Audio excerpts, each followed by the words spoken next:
Hola muchachada, nos vemos hoy otra vez para hablar del siglo XVII, un siglo súper interesante. Vamos a empezar hablando del siglo XVII, pero también vamos a hablar del siglo XVIII, ya que el barroco acaba en 1750 aproximadamente. Una época muy interesante, una época de contrastes. Por una parte, se vive una crisis económica, social y política, debida sobre todo a las guerras, al hambre y a epidemias como por ejemplo la de la peste bubónica, pero por otra parte es el siglo de oro de las artes. Además, es una época en la que en Europa, España, que había sido la potencia hegemónica durante los Austrias mayores, pierde su hegemonía y Francia va a ser a partir de este momento el estado hegemónico de más poder en Europa, estableciendo un nuevo modelo de monarquía que se llama la monarquía absoluta, personificada o representada de la mejor forma en la figura del rey Luis XIV. Hola muchachada, ¿a qué no sabéis de qué voy hoy? Voy, efectivamente, de Luis XIV, el rey Sol. Para poder ambientarme en el siglo XVII, he estado pensando en qué personaje podía yo reencarnar, meterme en sus carnes para experimentar qué es lo que se sentía en esa época. Y se me ha ocurrido ser el Rey Sol por un día. Se me ha ocurrido que este personaje, que fue tan influencer en esa época, podría ser una buena idea. Así pues me he hecho de una camisa con cuello con chorrera y con sus manguicas y un pelucón de estos que le gustaba a este rey, con orejas de perro.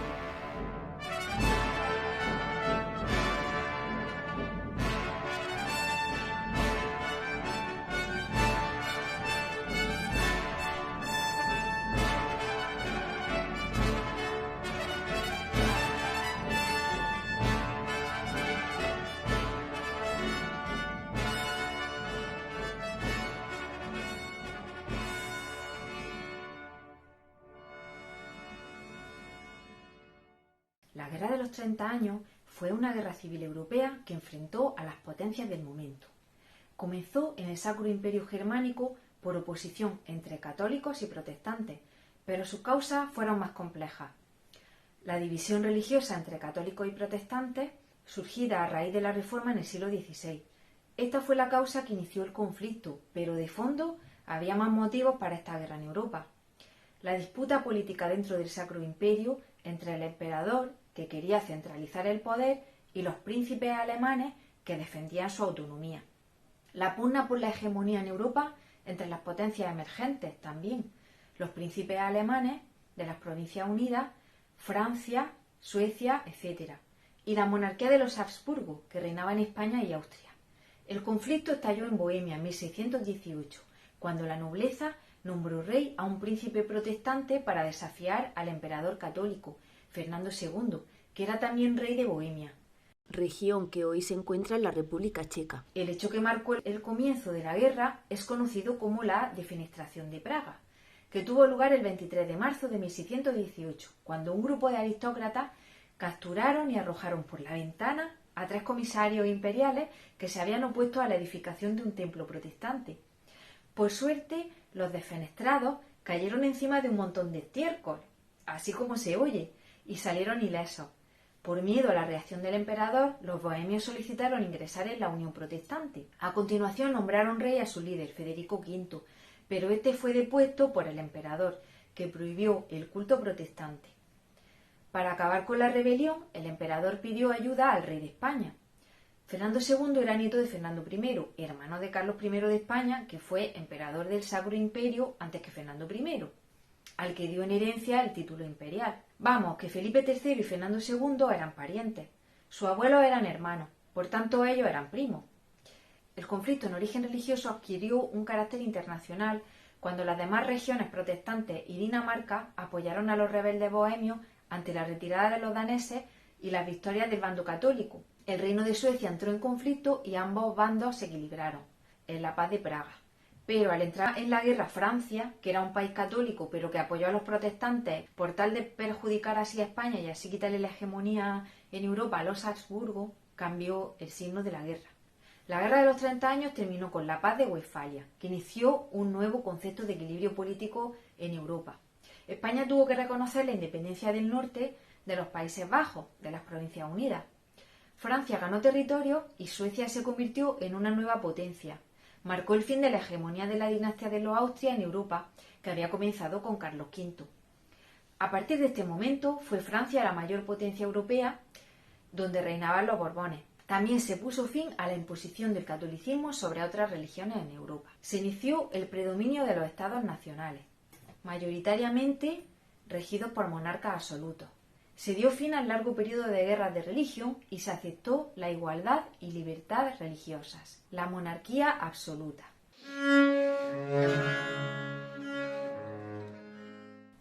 Tras la paz de Westfalia, los países del norte de Europa, Suiza e Inglaterra, reafirmaron su pertenencia al luteranismo, el calvinismo y el anglicanismo, mientras que los países del sur y Austria mantuvieron el catolicismo. El fin de la hegemonía de los Habsburgo permitió el ascenso de otras potencias, las Provincias Unidas, que experimentaron un gran desarrollo económico y adoptaron un nuevo sistema político, que fue la República. Suecia se convirtió en el estado más importante del Báltico y extendió su influencia gracias al desarrollo comercial. Francia se consolidó como la mayor potencia europea y expandió su nuevo modelo político, la monarquía absoluta. Habíamos visto cómo, desde el comienzo de la Edad Moderna, los reyes van ganando poder frente a la nobleza, concentrándolo en su figura, dando lugar a la monarquía autoritaria. En la segunda mitad del siglo XVII se produce un nuevo cambio. Se da el paso hacia la llamada monarquía absoluta, cuyo mayor representante fue Luis XIV.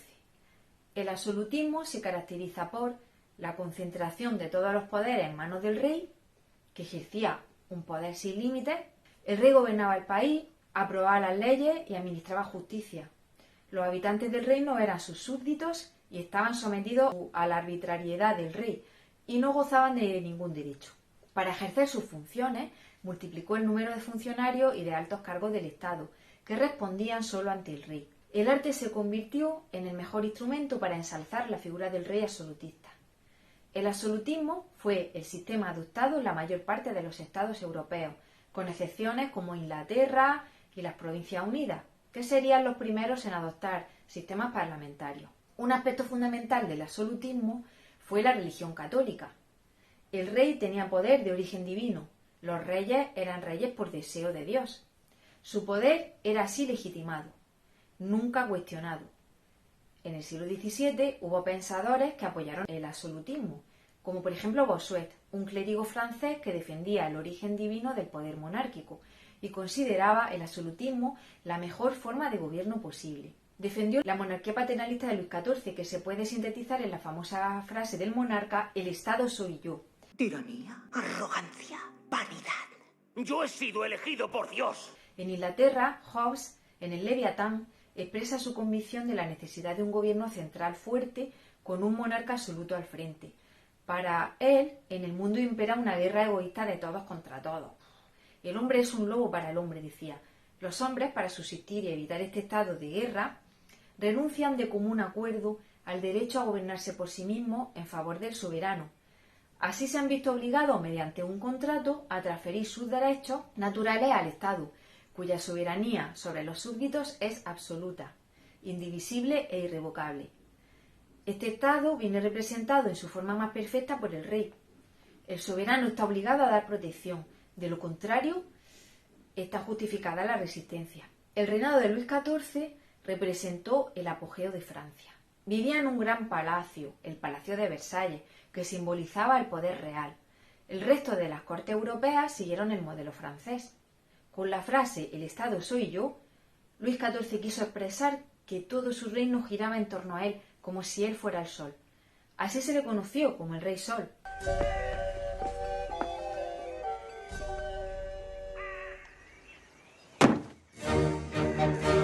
Cuando me dieron el papel y me leí las instrucciones de cómo tenía que comportarme y ser, si quería ser Luis XIV, pues me percaté de que tenía que estar sin lavarme varios meses, incluso un año o más, porque el tío era bastante marranillo. Solamente se lavaba cuando su médico se lo decía, y eso podía ser una vez al año perfectamente.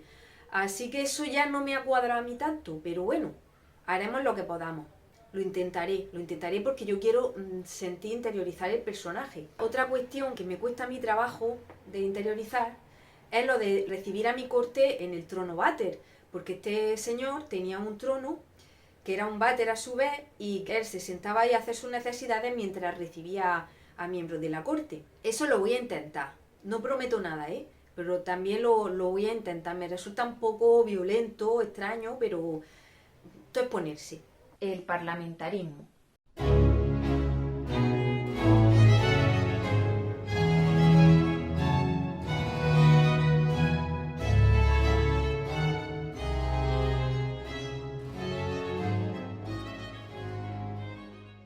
Como hemos adelantado, aunque en toda Europa reinaba el absolutismo monárquico, en Inglaterra y las Provincias Unidas triunfó el parlamentarismo. El parlamentarismo es un sistema político por el cual el poder del rey está limitado por el Parlamento, que además elegía al primer ministro entre sus miembros. El poder, en lugar de estar concentrado, estaba dividido. El poder legislativo y el poder ejecutivo estaban separados y la justicia era independiente. La burguesía logró en el siglo XVII, en estos dos países, mediante revoluciones, poner fin a la monarquía absoluta. Y es que en Inglaterra y los Países Bajos, la burguesía se había enriquecido mucho gracias al comercio y a las manufacturas.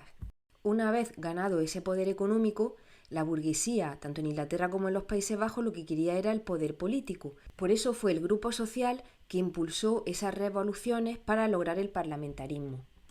Desde la Edad Media existía en Inglaterra un parlamento que limitaba el poder del rey, pero los reyes allí intentaban limitar la intervención del parlamento lo máximo posible. Como el pueblo y sobre todo la burguesía no estaba de acuerdo con esto, en el siglo XVII se produjeron unas revoluciones que acabaron con la monarquía absoluta de la dinastía de los Estuardos. En 1649, una primera revolución derrocó y ejecutó a Carlos I. De hecho, le cortaron la cabeza. ¡Qué bestia! Después de un breve periodo de república, Carlos II, el sucesor de Carlos I, tuvo que aceptar el habeas corpus, que garantizaba a los detenidos poder defenderse, frenando así la arbitrariedad del rey, que castigaba sin prueba alguna. Más tarde, en 1689, una segunda revolución destronó a los Estuardos y obligó a Guillermo de Orange a jurar la Declaración de Derechos, en inglés The Bill of Rights. A partir de ese momento, a Guillermo de Orange lo coronan como Guillermo III o William III, como se diría en inglés, claro, rey de una monarquía ya parlamentaria en Inglaterra. Gracias a The Bill of Rights, los ciudadanos tenían garantizado el respeto a sus libertades y derechos individuales. Pero el sistema no era democrático, ya que marginaba a aquellas personas que tenían menos ingresos. Solo podían votar quienes tuvieran propiedades y dinero. En Holanda llegaron al parlamentarismo de este modo. Las Provincias Unidas se convirtieron en la primera mitad del siglo XVII en una potencia económica, como hemos visto con Inglaterra. Su desarrollo comercial posibilitó el ascenso de la burguesía y ocurrió lo mismo, la burguesía quería poder político. Esta burguesía, gracias al poder económico, obtuvo el control de los parlamentos y así logró el poder político. Tras obtener en 1648, que lo hemos estudiado en el anterior tema, con la paz de Westfalia, la independencia con respecto a España, se convirtieron en una república formada por 7 provincias, cada una con su parlamento, las Provincias Unidas. Un periodo de crisis y cambios económicos.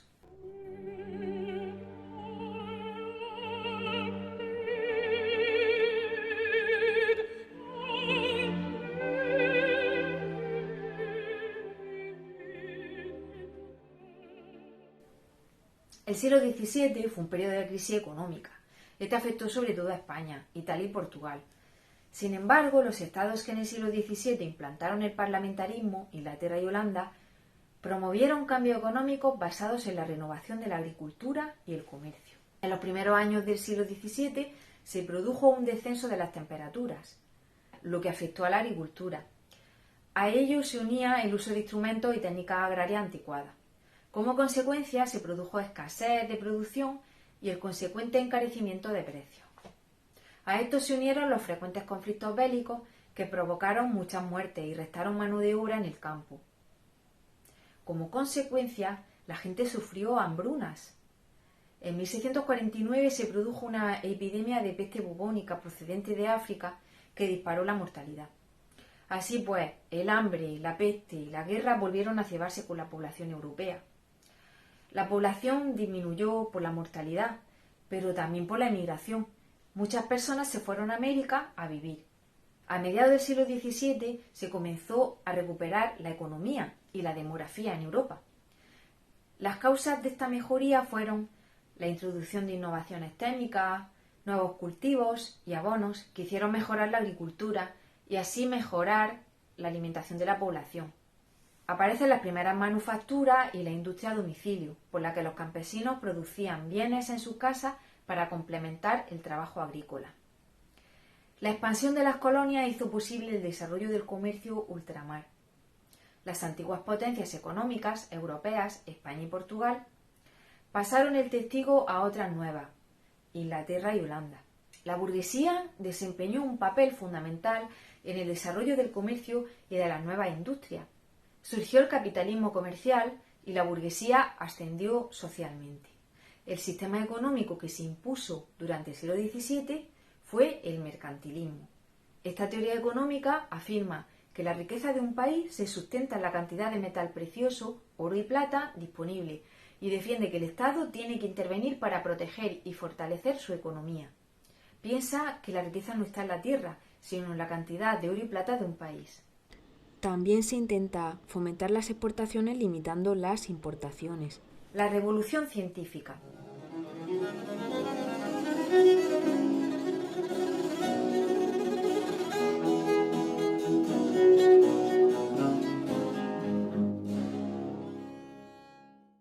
Hemos estudiado en temas anteriores que los humanistas se habían planteado sus creencias sometiéndolas al juicio de la ciencia, el uso de la razón y de la experimentación.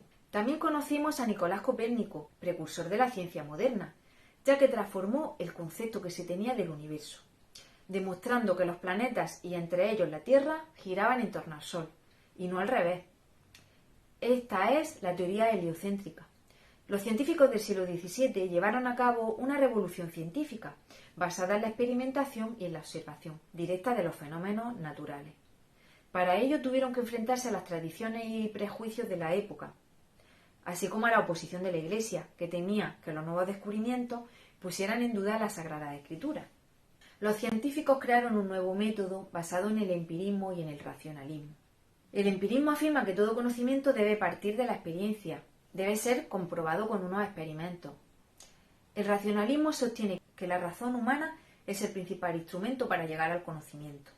Así llegaron a la invención del método científico, que combinaba la observación y el empirismo con la reflexión racional o racionalismo. Sigue los siguientes pasos: observación directa de la realidad, formulación de una hipótesis, realización de experimentos para comprobar si es cierta la hipótesis o teoría provisional.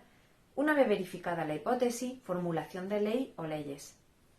La invención de nuevos instrumentos también, como el microscopio, el telescopio, el termómetro y el barómetro, también permitieron avanzar más a la ciencia. Aumentó el interés por la ciencia, por lo que algunos monarcas nobles y burgueses ricos financiaron investigaciones.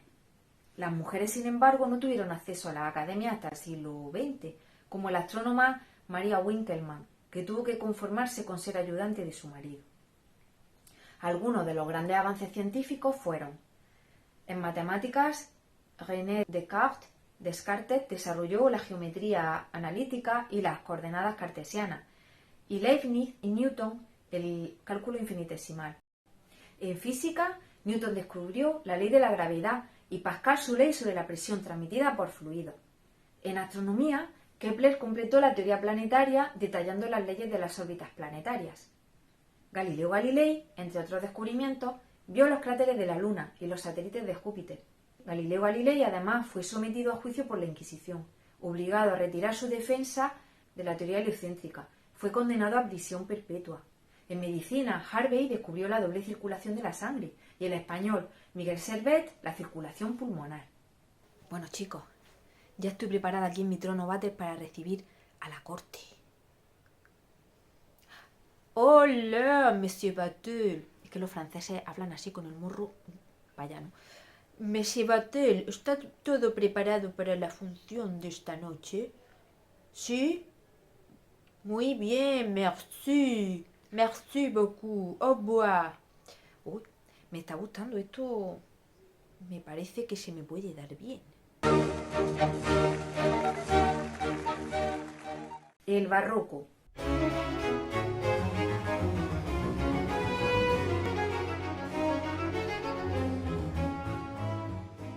El barroco es el estilo artístico que sucede al Renacimiento. Surgió en el siglo XVI en Italia y se expandió por toda Europa, llegando incluso a Iberoamérica. El término barroco significa perla irregular, de contornos imperfectos, y era usada por los joyeros portugueses. Se usó con un sentido despectivo, ya que en el periodo posterior al barroco, durante el neoclasicismo, se consideró un estilo extravagante, excesivo, complicado, ampuloso, recargado, en oposición al Renacimiento. La reivindicación del barroco como estilo propio e independiente del Renacimiento se dio de la mano de Wölfling, historiador suizo. Existe un barroco de iglesia y de corte, propio de países de religión católica, como España e Italia, y otro hecho a la medida de la burguesía, propio de países protestantes como Holanda. Se dio entre 1580 y 1750. La última etapa se conoce como rococó. Algunos lo consideran un estilo aparte al rococó. Convivió en el siglo XVIII con la nueva corriente del neoclasicismo. Las características del barroco son: busca representar la realidad sin idealizarla como ocurriría en el Renacimiento. Busca crear sorpresa, efectos teatrales. El mundo es un teatro, el gran teatro del mundo. Es un arte persuasivo, convincente, más dirigido a los sentidos que a la razón. Es expresivo y por ello trata de despertar los sentimientos del espectador que contempla la obra. Es un arte ideal para la propaganda del poder, ya sea la Iglesia, que utiliza temas religiosos, o la monarquía absoluta, que usa retratos o temas mitológicos para crear un símil entre el monarca y el dios de turno mitológico, o la aristocracia y la burguesía, clase social que va ganando cada vez más poder. Si lo comparamos con el Renacimiento, frente al racionalismo, la serenidad, la armonía, la simetría, el equilibrio del Renacimiento, el barroco es irracional, intranquilo, inestable, asimétrico, crea composiciones desequilibradas. Frente a la línea, la curva. Frente al predominio del dibujo, el predominio del color. Frente a la razón, la expresión de sentimiento. En el barroco se consiguen estas características con el uso de composiciones complejas, como uso de formas curvas, asimétricas, sensación de movimiento y inestabilidad. La luz es diferente a la del Renacimiento. Por ejemplo, en pintura se crean focos de luz concretos que iluminan la zona del cuadro más importante hacia donde el artista quiere que el espectador se dirija. Además, es un efecto teatral. En el teatro también hay focos que se dirigen a puntos concretos. Se intenta suscitar sentimientos como la piedad, el temor, la pena, la alegría. El interés por lo teatral lleva a algunos artistas del periodo a combinar varias artes en una. Por ejemplo, la arquitectura, la pintura y la escultura. Algunos, como Bernini, buscan crear la obra de arte total. Hay una gran inclinación por lo sublime, lo apoteósico, lo espectacular, el éxtasis, porque la vida es una experiencia muy intensa. También se utilizan los símbolos como un elemento de fantasía más. Se usan, por ejemplo, en los retratos de los monarcas, para simbolizar los triunfos. En arquitectura utilizaron el mismo vocabulario que el usado en el Renacimiento, pero con otra sintaxis, es decir, de otro modo, con otro lenguaje. Pues el Renacimiento era un estilo hecho a la medida del ser humano, que era el centro de las preocupaciones en ese momento. El barroco es monumental. Se usan los órdenes clásicos, pero con un tamaño desproporcionado, para crear espacios grandiosos. También es frecuente el juego de curvas y contracurvas, curvas cóncavas y convexas, para crear el efecto de luces y sombras combinadas. Las iglesias católicas estaban profusamente decoradas. Se usa la columna salomónica, presentan una nave única, una cúpula sobre crucero, y las naves laterales se convierten en capillas reservadas a personajes o familias destacadas.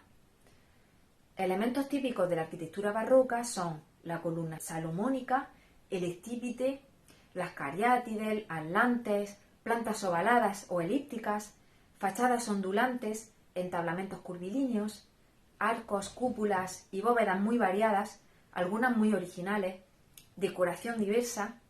La ciudad se transforma, las plazas toman protagonismo y en torno a ellas se articulan calles anchas y rectas.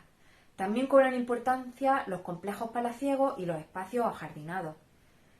Por no hacer el vídeo muy largo, pondremos tan solo un par de ejemplos de arquitectura barroca. Esto daría para otro vídeo larguísimo.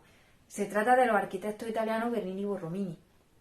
Bernini es el autor del Baldaquino de San Pedro, que se sitúa bajo la espectacular cúpula de Miguel Ángel, en el Vaticano, bajo el cual yacen los restos de San Pedro.